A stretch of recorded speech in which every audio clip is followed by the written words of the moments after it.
Flow bye direct method, ठीक है। Direct method में हमेशा याद रखना, ठीक है, डायरेक्ट मेथड में एक चीज़ हमेशा याद रखना, सिर्फ ऑपरेटिंग एक्टिविटीज ही हम लोग का अलग बनता है, ठीक है ना। सिर्फ ऑपरेटिंग, सिर्फ हम लोग का ऑपरेटिंग एक्टिविटीज ही अलग बनेगा।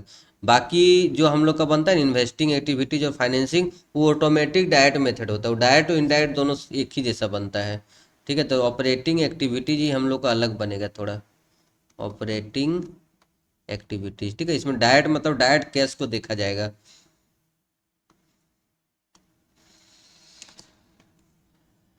डायरेक्ट मेथड क्या कि बहुत सारा क्वेश्चन ना तुम लोग का छूट जा रहा था, तो बोले ना फिर छोड़ छोड़ के बनाने के बाद ना फिर बाद वाला बात हो जाता, हो सकता है हम ही नहीं बताएंगे तो भूल गए, या तो पीछे घूमने का मन नहीं किया, इसलिए नहीं, अभी से चलो साथ ही साथ।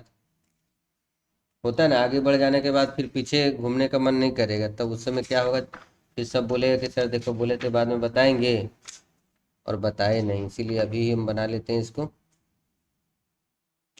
वही ना बोले बाद वाला फिर बात हो जाएगा।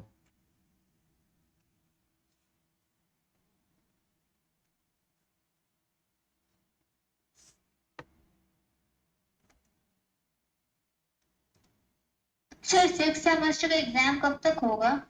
लिखा तो था कि जुलाई में, जून लास्ट मतलब जुलाई मान के चलो ना, जुलाई में ही होगा। Okay sir. जुलाई में तुम लोग का ठीक ही चल रहा है सेशन, टेंशन नहीं लेना है। सेशन तुम सेमेस्टर इन लोग का सेशन जा रहा है उल्टा पुल्टा, क्या नाम है तुम लोग के पीछे वाला, उन लोग का बहुत लेट जा रहा है। सर तो ये सारा कॉलेज का माइनर पेपर अलग अलग होगा ना? सब आलतू फालतू भरवा रहा, जहाँ मन वहाँ जैसे मन वैसे भरवा दे रहा है। इसी बार सेमेस्टर थर्ड का भी उल्टा पुल्टा सब भरा है, देखो कैसा आएगा। क्या कि हम लोग का क्या था कि जो ग्रुप ए से लिया है उसको ग्रुप ए का लेना है, ग्रुप बी का ले लेना है। यहाँ पर हाँ हम लोग का भी वैसे ही है, ग्रुप ए का ही हम लोग का है। हाँ, लेकिन यही बात है यहाँ पर सब इस बार सेमेस्टर थर्ड में जो सब भरा है ना, तो ग्रुप ए लिया था वो भी एडवर्टीजमेंट मैनेजमेंट ले लिया है, जो ग्रुप बी लिया था वो भी एडवर्टीजमेंट मैनेजमेंट लिया है।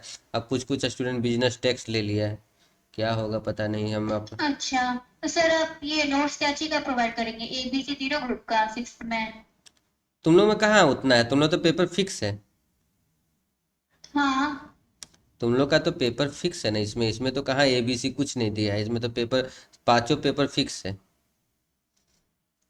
अच्छा नहीं, मेरे कॉलेज में था मतलब ए बी सी करके, मतलब अब कोई नहीं, भी ले सकता है। नहीं अब नहीं होगा, अब सेमेस्टर सिक्स में वो सब चीज़ नहीं है। अच्छा फिर ठीक है।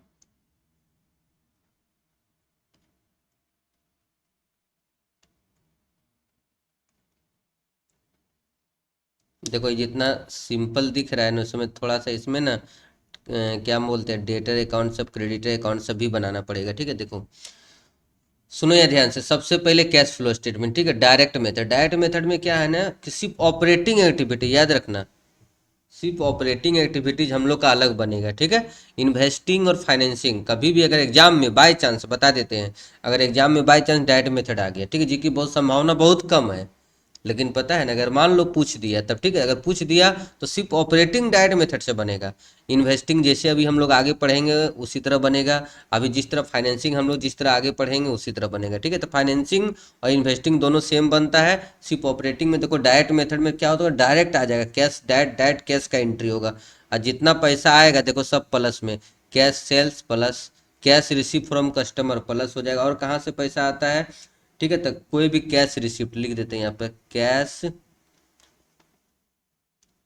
रिसिप्ट फ्रॉम ऑपरेटिंग एक्टिविटीज, अगर मान लो किसी प्रकार का ऑपरेटिंग एक्टिविटीज से हम लोग का कुछ तरह का अगर कैश आ रहा है तो हम लोग का यहाँ पर आ जाएगा, ठीक है। ये सब सब प्लस, ठीक, सब हम लोग का प्लस हो गया। अब यहाँ से देखो, अब यहाँ से देखो लेस क्या क्या करेंगे, अब जितना उल्टा अब उसका उल्टा लिखो, कैश पेड टू क्रेडिटर, ठीक है, कैश पेड टू क्रेडिटर, अगर क्रेडिटर या सप्लायर जो बोलो, ठीक है, क्रेडिटर्स को अगर हम लोग पेमेंट करेंगे तो यहाँ माइनस में लिखेंगे, ठीक। कैश पेड टू इम्प्लाई, अब जितना कैश पेड करेंगे सब जाएगा माइनस में, कैश पे देखो, कैश पेड टू इम्प्लाई, ठीक है, जैसे सैलरी सब रहेगा ना वो सब। उसके बाद हम लोग का cash paid for expenses, cash paid for operating expenses, ठीक है, ऑपरेटिंग एक्सपेंसेस जैसे रहेगा रेंट पेड, सैलरी पेड, ये सब चीज़ रहेगा तो हम लोग सब क्या कर देंगे, माइनस कर देंगे, ठीक है। अब यहाँ तक पहुँचे ना तो हम लोग वाला स्टेप पहुँचे, पता है कौन वाला, जो हम तुम लोग को लिखवाए थे, cash generated from operating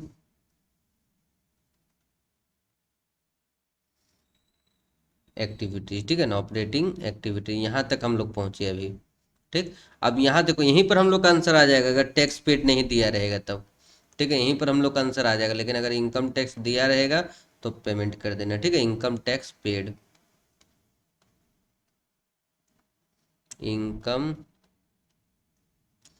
tax paid अगर ये दिया रहेगा तब नीचे जाना, नहीं तो यहीं पर हम लोग का आंसर आ जाएगा। अब देखो यहाँ पर वही चीज़ है, प्लस में आएगा तो प्लस में, माइनस में आएगा तो माइनस में, ठीक है। नेट कैश फ्रॉम ऑपरेटिंग, हम शॉर्टकट में लिख दे रहे, ठीक है ना, ओ ए मतलब ऑपरेटिंग एक्टिविटी। तो देखो ये हम लोग को देखने से हम लोग को आसान लग रहा है, ठीक है, लेकिन थोड़ा सा इसमें क्या दिक्कत है हम बताते हैं। कैश सेल्स तो खैर ऑलरेडी दिया हुआ रहेगा, चलो हटाओ।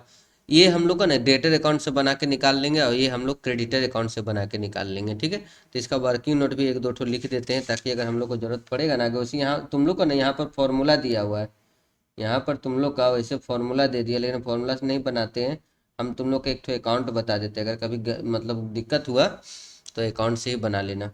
वैसे फॉर्मूला कितना याद रखेगा, देखो इसमें वर्किंग नोट ही हम लोग का ज़्यादा जाएगा, देखने का लग रहा है कि छोटा बनेगा लेकिन छोटा बनता नहीं है। देखो सबसे पहले बी आर अकाउंट बनाना। अब देखो हम बहुत बड़ा फॉर्मेट लिख रहे हैं, ठीक है ना, मतलब बहुत बड़ा क्वेश्चन रहेगा तब ये सब सब फॉर्मेट बनेगा, क्योंकि अभी हम तुम लोग को रूल बता रहे हैं तो हम तुम लोग को एक साथ सब बता दे रहे हैं, ठीक है। देखो ये एसेट्स होता है और कोई भी अकाउंट बना रहे हैं ना उसका फॉर्मेट होगा पार्टिकुलर अमाउंट, ठीक। अब ये नहीं बोला कि बिना फॉर्मेट का आप बना दे रहे हैं, इसलिए थोड़ा टाइम लगेगा लाइन सब देने में। देखो बैलेंस बी डी इधर लिख देना, बाय, देखो ये जो कैश लिख रहे हैं ना, ये cash receive from B R है, ठीक है ना, और बाय बैलेंस सी डी। अब एक चीज़ और यहाँ तुम लोग को बताते हैं, बाय बैलेंस सी डी, ठीक है। वैसे जनरली देखो चार ही रहता है, हम बता देते हैं जनरली चार ही रहता है। इधर जो कम होगा ना, देखो ध्यान से, इधर जो कम होगा ना वो लिखाएगा तुम लोग का डेटर अकाउंट, ठीक है, क्या लिखाएगा, बैलेंसिंग फिगर हम लोग का लिखाएगा डेटर अकाउंट, नया बिल का डेटर अकाउंट, ठीक है, डेटर अकाउंट बैलेंसिंग फिगर आएगा।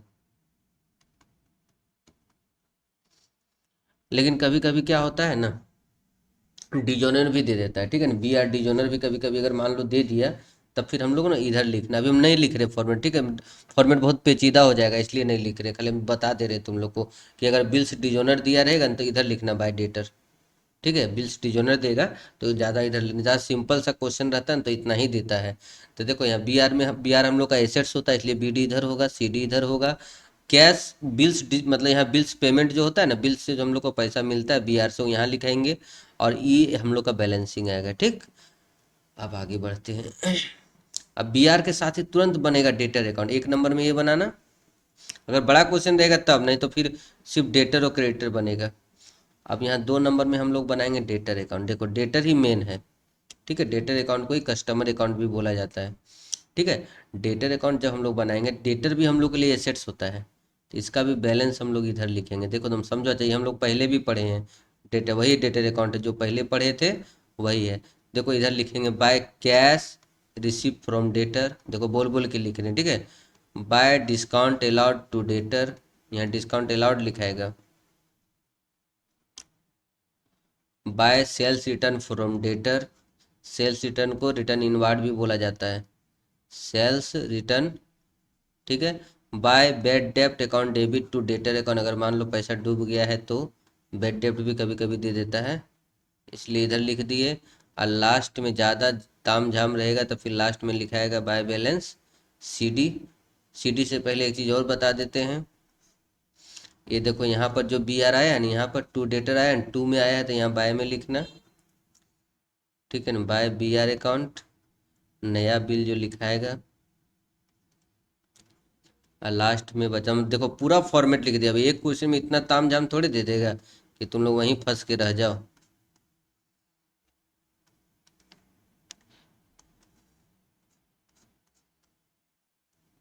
इधर आता है क्रेडिट सेल्स अकाउंट,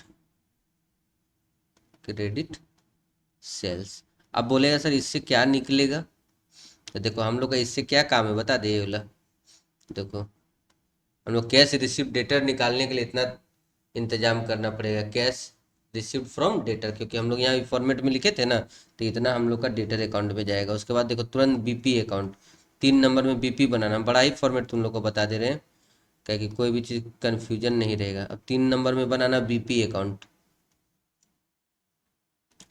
बीपी हम लोग का क्या होता है, लाइबिलिटीज होता है इसका। देखो इधर लिखना बाय बैलेंस, कोई भी चीज़ का लाइबिलिटीज होता है ना, कितना बार हम ये टॉपिक को रिपीट करते हैं, ठीक है, बाय बैलेंस बीडी, ठीक। और बीपी को पेमेंट किया है, था BP account debit to cash account, ठीक है, BP account debit to cash account. BP हम लोग जब बीडी उधर हुआ तो सीडी इधर होगा, ठीक है। हम लोग सिंपल ही हार्ड नहीं बना रहे तुम लोग का।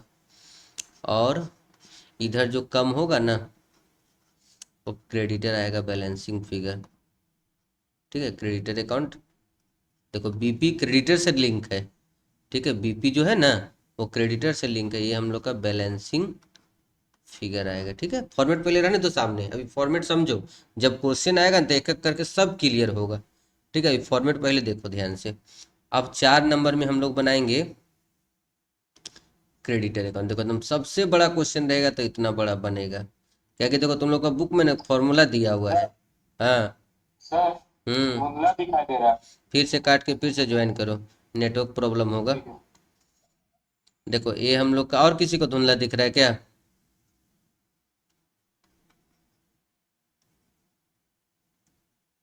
Yes sir.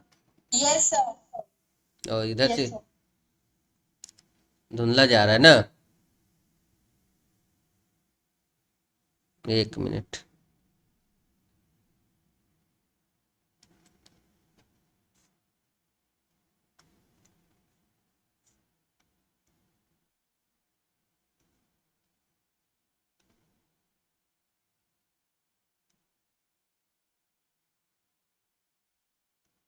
ठीक हुआ देखो तो।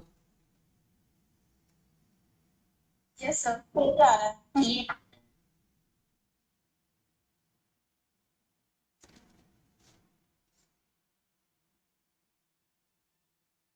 अब देखो यहाँ पर क्रेडिटर अकाउंट जब हम लोग बनाएंगे तो क्रेडिटर को कैश पेमेंट करेंगे, क्रेडिटर अकाउंट डेबिट, ठीक है, टू कैश अकाउंट, ठीक।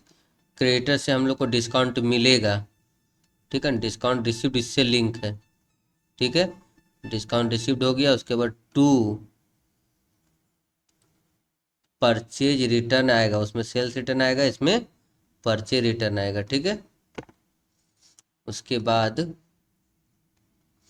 इसमें हो गया, और क्या हो गया, कैश हो गया, डिस्काउंट रिटर्न, डिस्काउंट रिसिप्ट हो गया, उसके परचेज रिटर्न हो गया। और इसमें तो ऐसा कुछ जाएगा नहीं, यहाँ जो बीपी आएगा वो यहाँ लिख देना, टू बिल्स पेबल अकाउंट, ठीक है। और जो बचेगा वो टू बैलेंस सीडी कहलाएगा, ठीक है, जो बचेगा वो टू बैलेंस सीडी। बोला अभिराज, क्या हाल चाल है? अब साफ हुआ है उसका?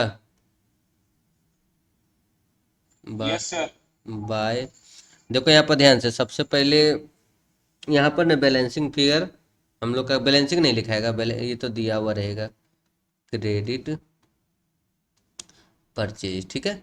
ये वाला हम लोग का बैलेंसिंग आएगा, देखना इसी का हम लोग का काम पड़ेगा। कैश पे टू क्रेडिट अगर नहीं दिया रहेगा, अब देखो हम फॉर्मेट बड़ा लिख रहे हैं, ठीक है। अब इसमें ऐसा नहीं है कि तुम 1 2 3 4 5 सब कुछ दिया रहेगा, जो दिया रहेगा जैसा दिया रहेगा वैसा हम लोग सोचेंगे उस समय से, ठीक है।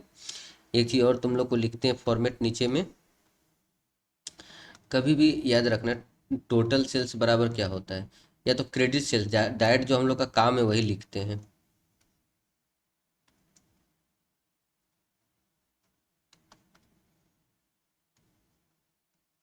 क्रेडिट सेल्स बराबर क्या होता है, टोटल सेल्स, जितना भी हम लोग का टोटल सेल्स दिया रहेगा, ठीक है, टोटल सेल्स में से हम लोग कैश सेल्स को माइनस कर देंगे, ठीक है, कैश सेल्स को माइनस कर देंगे, ठीक है, रिटर्न, कैश सेल्स ही माइनस करना है, कैश सेल्स का रिटर्न रहेगा तो इसका माइनस कर देना, ठीक, क्या कि रिटर्न नहीं भी माइनस करेगा तो वहाँ पर हम लोग का भी डेटर में तो जाएगा ही। और उसके बाद हम लोग का क्या है, क्रेडिट परचेज, क्रेडिट परचेज बराबर total purchase minus cash purchase, ठीक है, दिया रहेगा उसमें और क्लियर हो जाएगा कुछ कुछ क्या क्या होने वाला है और सो। उसके बाद एक चीज़ और बता देते हैं, जो जो तुम पूरा फॉर्मेट एक जगह कर दे रहे तुम लोग का, इसका पीडीएफ जाएगा ना एक जगह पूरा हो जाएगा, ये जो 10 नंबर ऊपर में बनाए उसको हटा देंगे तो पूरा एक जगह क्लियर हो जाएगा ये।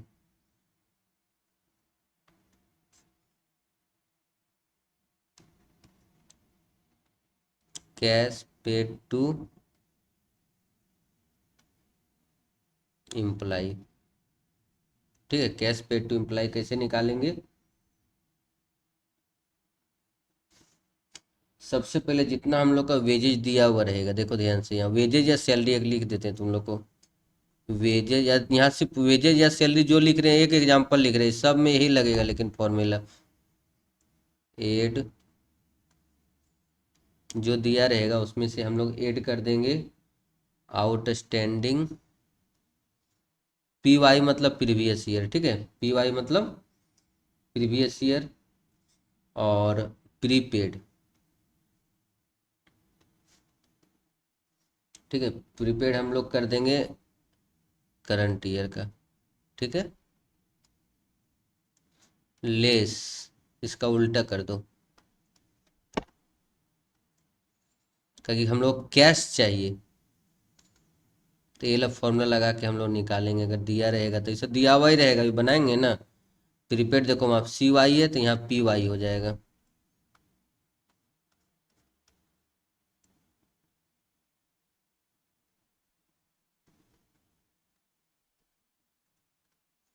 कैश पेड टू इम्प्लाई, ठीक है। अब ध्यान दो यहाँ पर एक चीज़ और तुम लोग को बोलते हैं, पी वाई सी वाई जो लिख दिए हैं, कहे कि कोई मगजोर स्टूडेंट होगा तो फिर हमको फिर बोलेगा कि पूरा सारा बहुत शॉर्ट फॉर्म यूज करते हैं,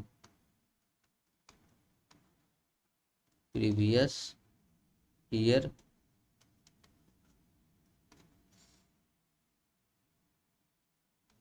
क्या कि लाइव क्लास तो बहुत कम स्टूडेंट करता है ना, तो बाद में बोले क्या ना क्या लिख दिए हैं सर, ठीक है, तो देखो ये सब हम लोग का इसका जरूरत कब पड़ेगा, जब हम लोग का दिया रहेगा आउटस्टैंडिंग, अंदर में भी सैलरी दिया रहेगा, फिर बाहर में दिया रहेगा आउटस्टैंडिंग पिछले साल का, करंट ईयर का, प्रीपेड करंट ईयर का, प्रीवियस ईयर का, तो हम लोग इस तरह से निकालेंगे, आउटस्टैंडिंग प्रीवियस ईयर का प्लस करेंगे, प्रीपेड करंट ईयर का प्लस करेंगे, और आउटस्टैंडिंग पिछले मतलब करंट ईयर का माइनस करेंगे, और प्रीपेड प्रीवियस ईयर का माइनस करेंगे, तो जो हम लोग का अमाउंट आएगा ना वो आएगा कैश पेड टू इम्प्लाई, मतलब एक्चुअली में हम लोग कितना कैश उसको अभी फिलहाल पेमेंट किए हैं, ठीक है।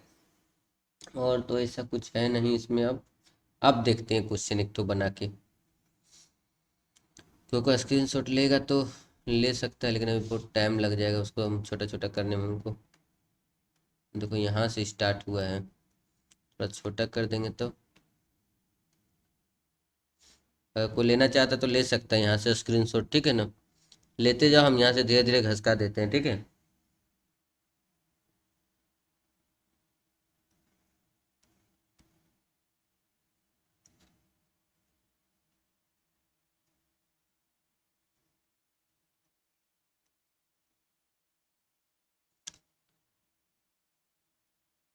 सोचो कितना लिखा गया तुरंत,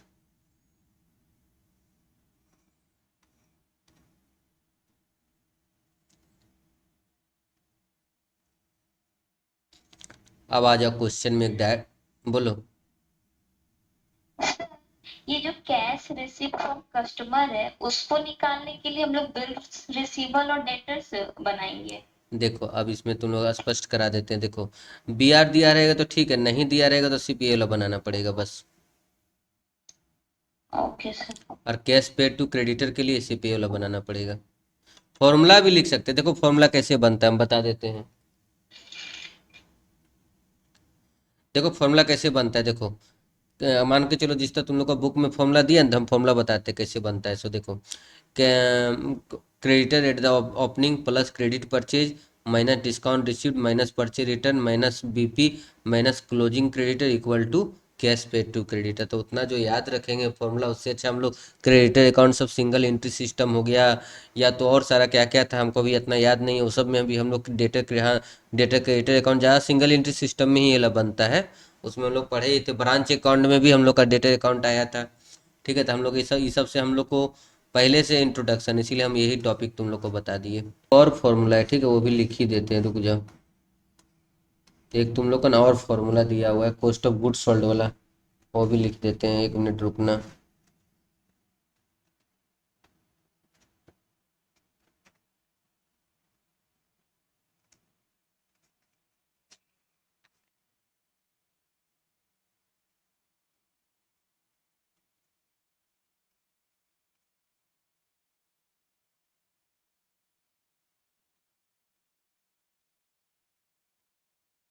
कैश पेड टू, क्या कि जो हम होमवर्क दिए हैं ना, उसमें ये वाला फॉर्मूला लगेगा, इसीलिए लिख बता दे रहे हैं तुम लोग को।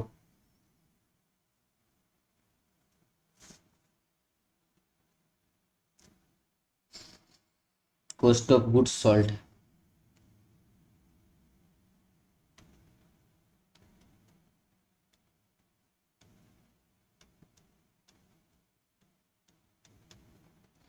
ठीक है, cost of goods sold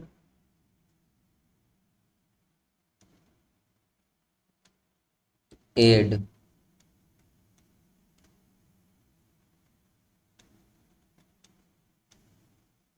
closing stock.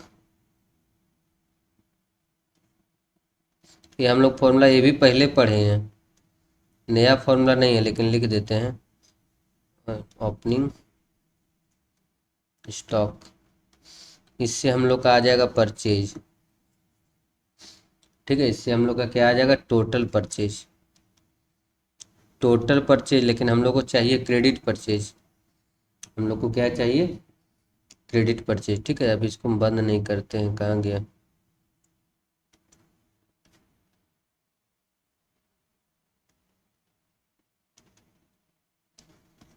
Add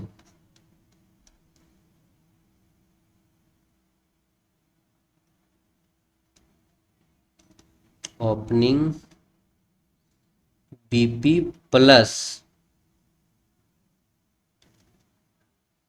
creditor. ठीक है, माइनस क्लोजिंग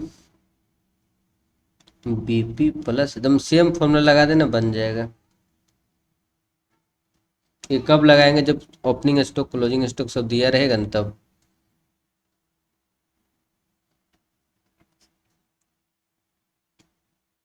ये हम लोग का डायरेक्ट निकल जाएगा कैश पेड टू क्रेडिटर्स। जो होमवर्क दिए हैं ना, उसमें ये है, इसीलिए लिख दिए तुम लोग का।